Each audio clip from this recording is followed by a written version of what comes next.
His Holiness Sri Sri Sri Chinnajir Swamiji pranams to all the Gurus who have accepted our expression of gratitude. Your recognition and your acceptance is a blessing to us and enhances our stature. We thank you very much for the same. To all the ladies and gentlemen, Swamiji, there is a university and there's a concept called singularity. Basically, the technologies like nanotechnology, artificial intelligence, robotics, automation, all these are merging. And there is this concept that by 2045, machine intelligence and human intelligence will come together. This is their belief. On the other hand, it is our belief that there is another singularity that will happen.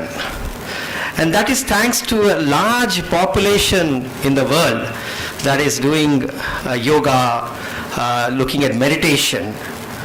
And also because of the universal basic income, where people don't have to work anymore because of automation and all that, the concept of whether you're getting a check, the need for moksha will hasten up. And people will progress to moksha faster.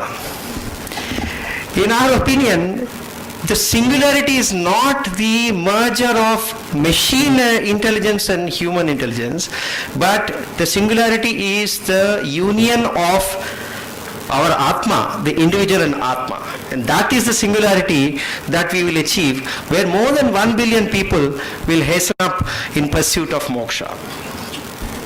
Meanwhile, what we are seeing, Swamiji, is that the West has adopted a very reductionist approach.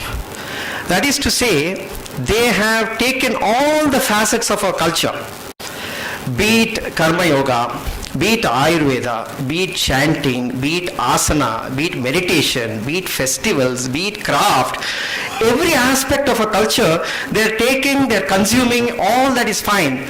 But they have removed a very, very crucial element, and that is bhakti. They're removing bhakti and they're practicing all elements. And they're of course getting some physical benefits, some psychological benefits. But the transformative effect, the transformation that a person will get if he does all these things with a sense of bhakti, a sense of devotion, that is missing. There is also a growing religion called Western Buddhism. This is basically what they are doing is that they are creating a new type of God, a new Buddha, a Buddha who never was, Buddha who we knew, but who never was. So they are adding some features to him. They are removing karma, they are removing moksha, they are removing all those elements, rituals, and saying that no, this is not Buddhism. And they are adding something like making him a social justice warrior and creating a new God. This is a new phenomena that is happening called Western Buddhism. Then there is also another category called spiritual but not religious. This is a growing phenomena. More than 30% of Americans call themselves as spiritual but not religious. In our opinion, there is no such thing possible. In our dharma, spirituality is embedded and integrated with our religion. Our karma, our gnana kanda, our karma kanda are integrated. There is no separate thing that you can remove. Spirituality is separate, religion is separate. Perhaps if you don't want to do rituals, you don't lose devotion. Devotion is very crucial for spirituality. So therefore, we want to create a new category called spiritual, therefore devotional.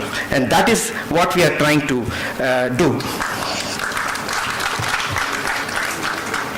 We are aiming to create this category. We are working to bringing back bhakti into our day-to-day life, bringing back the value of rituals.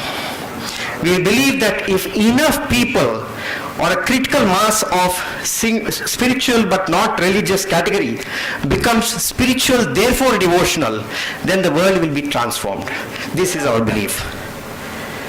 I was at a conference in San Francisco recently, and there was a lady who was talking about expression of gratitude. It's like a new concept, expressing gratitude. And for us, I was smiling at myself and I was thinking that Panchamahayagna, a daily expression of gratitude, is integrated in our life. And therefore, this is a very beautiful tool, spiritual tool, if you think of it like a product. It's a spiritual tool. Panchamahayagna is a spiritual tool. And one of the things is Brahma Yajna, and honoring all the rishis, honoring all the knowledge that is embodiment of knowledge that you are seeing on this stage. That is one of the things that we are trying to do through Grateful to Gurus. And I'm so grateful, Swamiji, you're a personification, manifestation of bhakti and devotion. You're teaching the world the value of devotion. I am so honored that you are here to grace and bless all of us. Thank you very, very much.